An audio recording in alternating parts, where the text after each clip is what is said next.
அனைவருக்கும் விநாயகர் சதுர்த்தி வாழ்த்துக்கள்ங்க. விநாயகர் சதுர்த்தி வரப்போகுது. அதுக்காக நம்ம கொழுக்கட்டை செய்யணும் இல்லைங்களா? கார கொழுக்கட்டை ராகி மாவில் செய்ய போகிறோம். வாங்க எப்படி செய்கிறதுன்னு பார்க்கலாம். 1 கப்பு ராகி மாவு எடுத்து வச்சுருக்கேன். 1/2 கப்பு அவளை மிக்சியில் போட்டு கொரன்னு அரைச்சி எடுத்து வச்சுருக்கேங்க. தேங்காய் 1 கப்பு எடுத்து வச்சுருக்கேன். தாளிக்கிறதுக்கு கடுகு உளுத்தம் பருப்பு, 3 பச்சை மிளகா, 1 பெரிய வெங்காயம், கொத்தமல்லி கருவேப்பிலை. வாங்க இப்போ எப்படி செய்கிறதுன்னு பார்க்கலாம். அடுப்பை சிம்மில் வச்சு ராகி மாவை நல்லா வறுத்து எடுத்துக்கலாங்க. நல்லா இப்படி மாவு தொட்டால் நல்லா சூடாக இருக்கணும், அந்தளவுக்கு வறுத்து எடுத்துக்கலாம்.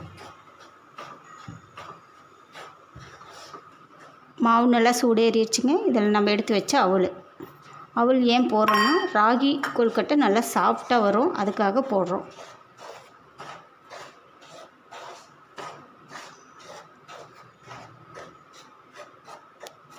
இப்போ தேவையான எண்ணெய் ஊற்றிருக்குங்க. கடுகு உளுத்தம் பருப்பு போட்டுக்கலாம். இப்போ கடுகு நல்லா வெடிச்சிருச்சு. நம்ம எடுத்து வச்ச பெரிய வெங்காயம், பச்சை மிளகா, கொத்தமல்லி கருவேப்பிலை எல்லாம் ஒட்டுக்க போட்டுக்கலாம்.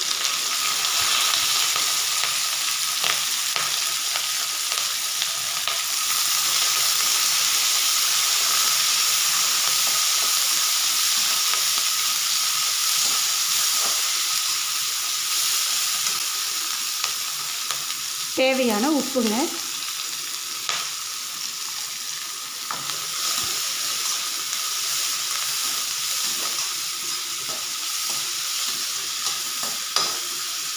வெங்காயம் ரொம்ப வதங்க வேண்டியதில்லை, இந்தளவுக்கு வதக்குனா போதுங்க. ஏன்னா நம்ம இட்லி சட்டியில் வச்சு வேக தான் விட போகிறோம். இப்போ நம்ம 1 கப்பு மாவு எடுத்ததுக்கு 1.5 கப்பு தண்ணி. இந்த தண்ணி நல்லா கொதிக்கட்டுங்க. இப்போ தண்ணி நல்லா கொதிக்குதுங்க. நம்ம வறுத்து வச்ச ராகி மாவு போட்டுடலாம்.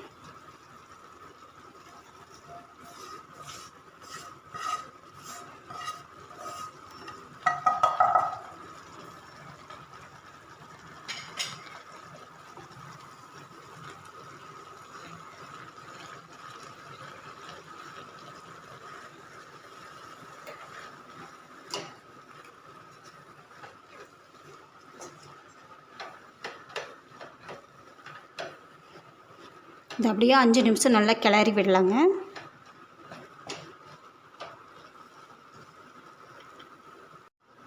இப்போ தேங்காய் போட்டுருங்க.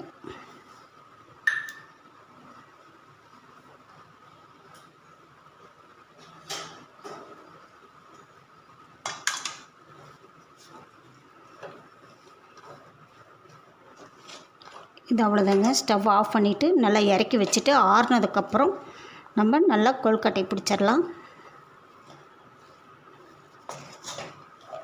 அது நல்லா சூடு ஆறட்டுங்க.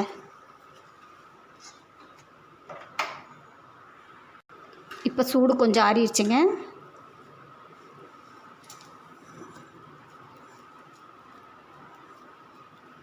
இப்படி ஒவ்வொரு ஒன்றையும் நம்ம கொழுக்கட்டை பிடிச்சிக்கலாங்க. அப்பப்போ கைக்கு எண்ணெயோ தண்ணியோ தொட்டுக்குங்க, அப்போ தான் நல்லா பிடிக்க வரும். இப்படி ஒவ்வொன்றா பிடிச்சிக்கலாங்க. இப்போ நான் இட்லி சட்டியில் எல்லா கொழுக்கட்டையும் பிடிச்சி வச்சுருக்கேங்க. இது டைம் அதிகமாக எடுக்காது, 5 நிமிஷம் போதுங்க. நம்ம மாவெல்லாம் வறுத்து வைக்கிறதுனால சீக்கிரம் வெந்துடும். இப்போ 5 நிமிஷம் ஆயிடுச்சுங்க. ஓப்பன் பண்ணி பார்க்கலாம். சூப்பரான ராகி கொழுக்கட்டை ரெடி ஆயிடுச்சுங்க. இது நம்ம வந்துச்சான்னு பார்க்குறதுக்கு இந்த மாதிரி ஸ்பூன் விட்டு பார்த்தாலே உங்களுக்கு தெரிஞ்சு போயிடும். மாவுலாம் கொஞ்சம் கூட பாருங்கதா, கையில் உருட்டி எடுக்கிற அளவுக்கு வருது ராகி மாவு. இப்போ நம்ம ஸ்டவ் ஆஃப் பண்ணிக்கலாங்க. இப்போ நம்ம ராகி கொழுக்கட்டை எப்படி செஞ்சோன்னு நீங்கள் பார்த்துருப்பீங்க. இதே மாதிரி செஞ்சு பார்த்துட்டு கமெண்டில் எப்படி இருக்குதுன்னு சொல்லுங்கள். நம்ம சேனலை அப்படியே சப்ஸ்கிரைப் பண்ணிக்கிங்க ஃப்ரெண்ட். இது படையலுக்கு மட்டும் இல்லை, ஈவினிங் டைமில் நம்ம எல்லாருக்கும் செஞ்சு கொடுக்கலாம். ரொம்ப சத்தான ராகி கொழுக்கட்டை.